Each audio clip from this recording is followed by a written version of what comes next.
William Birkin is a child prodigy trained by Umbrella to research horrifying, mutative viruses that have potential as bioweapons. Umbrella funds its research by selling these viruses to the US military, so people like William Birkin are invaluable to their company. Until they suddenly aren't. Birkin is one of the antagonists of Resident Evil 2 and is remorselessly evil. He's also one of my favorite Resident Evil characters, second only to Wesker. Today, we're talking all about all the evil things Birkin gets up to. Heads up, this video will have spoilers for Resident Evil 0 and Resident Evil 2. Welcome back. If you're new here, my name is Luffy and welcome to my channel. I talk video games and character analysis, so if that's your thing, subscribe and stick around. Let's hop right into all things William Birkin. From child prodigy to thief to chief researcher, William Birkin's journey to and then fall from greatness. What were you doing at 15 years old? Were you a sophomore in high school, maybe trying to figure out what you wanted to do for college? Or maybe college wasn't even on your mind and you were busy playing Metal Gear Solid 3? That's what I was doing. At just 15 years old, William Birkin was already making waves. He was a child prodigy intelligent enough to join Umbrella's executive training program. Umbrella's executive training program instilled in William Birkin Umbrella's core beliefs. Obedience breeds discipline. Discipline breeds unity. Unity breeds power. Power is life. Birkin latched onto the power bit as he worked fiercely to be the best in his field, rivaled only by Albert Wesker. During their time in the Umbrella Executive Training Program, Dr. James Marcus developed the T-Virus, which the duo took an interest in. Birkin and Wesker's hard work pays off as Umbrella founder Oswald Spencer notices them and gives them positions as head researchers at the Arklay laboratory. Their research is focused on the T-Virus, as the T-Virus had a few serious flaws that kept it from being considered a valuable bioweapon they could sell to the US military. First, the T-Virus was too deadly. If a virus's host dies too quickly, then the virus doesn't have the chance to spread to new hosts. Also, 10% of people are immune to the T-Virus, which Birkin considered unacceptably high. Birkin was able to overcome the T-Virus's shortcomings when he used the T-Virus to bond reptilian DNA to a fertilized human egg. This successful experiment resulted in the creation of the bioweapon, Hunter A. Hunter A was smart enough to be taught around 10 different commands and strong and resilient enough to be deployed to wipe out those 10% of survivors of the T-Virus. Hunter A was such a success that it was the first bioweapon Umbrella could sell to the US military. Birkin, along with Wesker and their team of researchers, continued their work on the T-Virus. The T-Virus often caused irreparable brain damage to its host, leaving most of those infected with it as shambling zombies. Hunter A proved that even minimal intelligence left intact was invaluable. Bioweapons would need to know friend from foe on the battlefield, and the ability to give bioweapons commands greatly expanded their usefulness. In Birkin's pursuit to find a way to keep a host's intelligence intact, Tyrant was born. Tyrant was designed to be the ultimate life form, a bioweapon that possessed near-human intelligence which would make it invaluable to the military. Unfortunately, being able to develop such a life form was extremely difficult, as they needed people with a rare genetic makeup to be compatible with the T-Virus to turn into Tyrant, instead of just another zombie. While Birkin and Wesker toiled away on their T-Virus research, Spencer grew increasingly suspicious of his co-founder, Marcus. Spencer decided the T-Virus needed to be handled by those he trusted, i.e. Birkin and Wesker, and stole Marcus's research, assassinated Marcus, and entrusted the T-Virus research to his protégés. Research being stolen and redistributed is a theme with Umbrella. Birkin may have been on the winning side when it came to the T-Virus, but would that always be the case?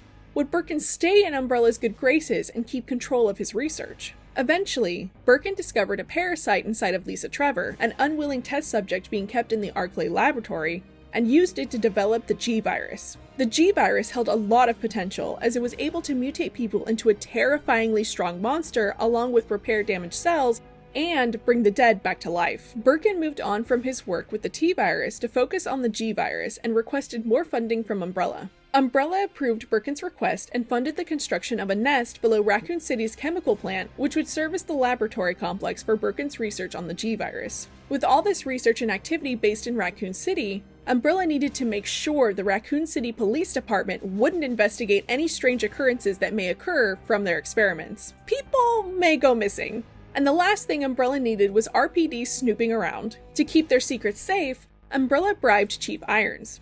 Chief Irons collected thousands of dollars in bribe money a month, and in turn would work with Umbrella to not only keep their secrets, but to protect them from prying eyes.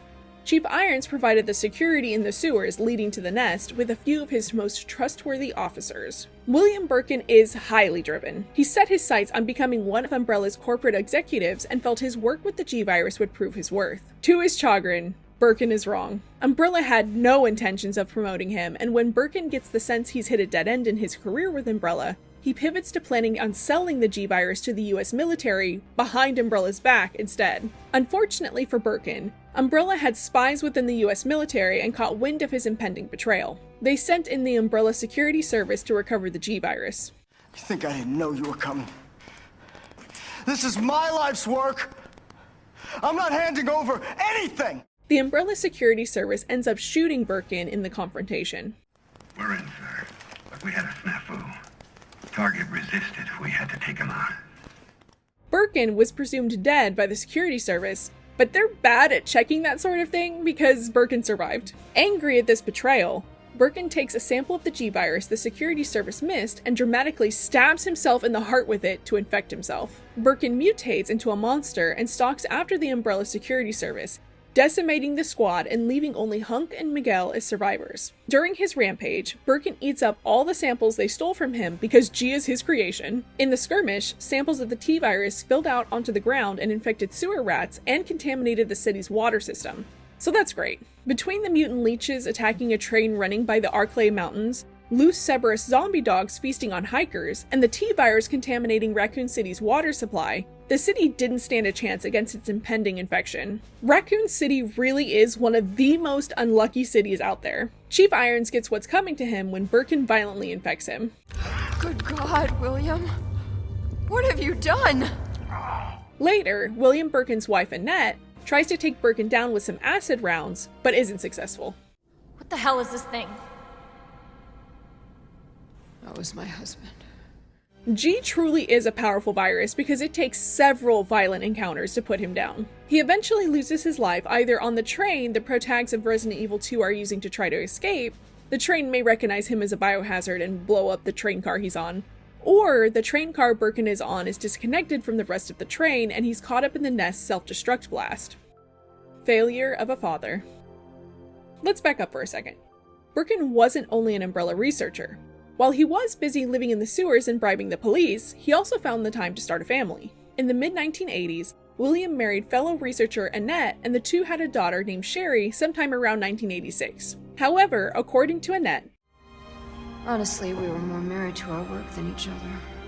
it really makes me wonder what kind of parents they were to Sherry. When Raccoon City and the nest are overrun with zombies, Annette leaves Sherry at their home so that she can go to the nest alone and deal with things. She tells Sherry that if things get really bad, to go to the police station. Sherry is just 12 years old. Yeah, Annette probably couldn't have brought Sherry with her, but she definitely shouldn't have left her alone. What about William?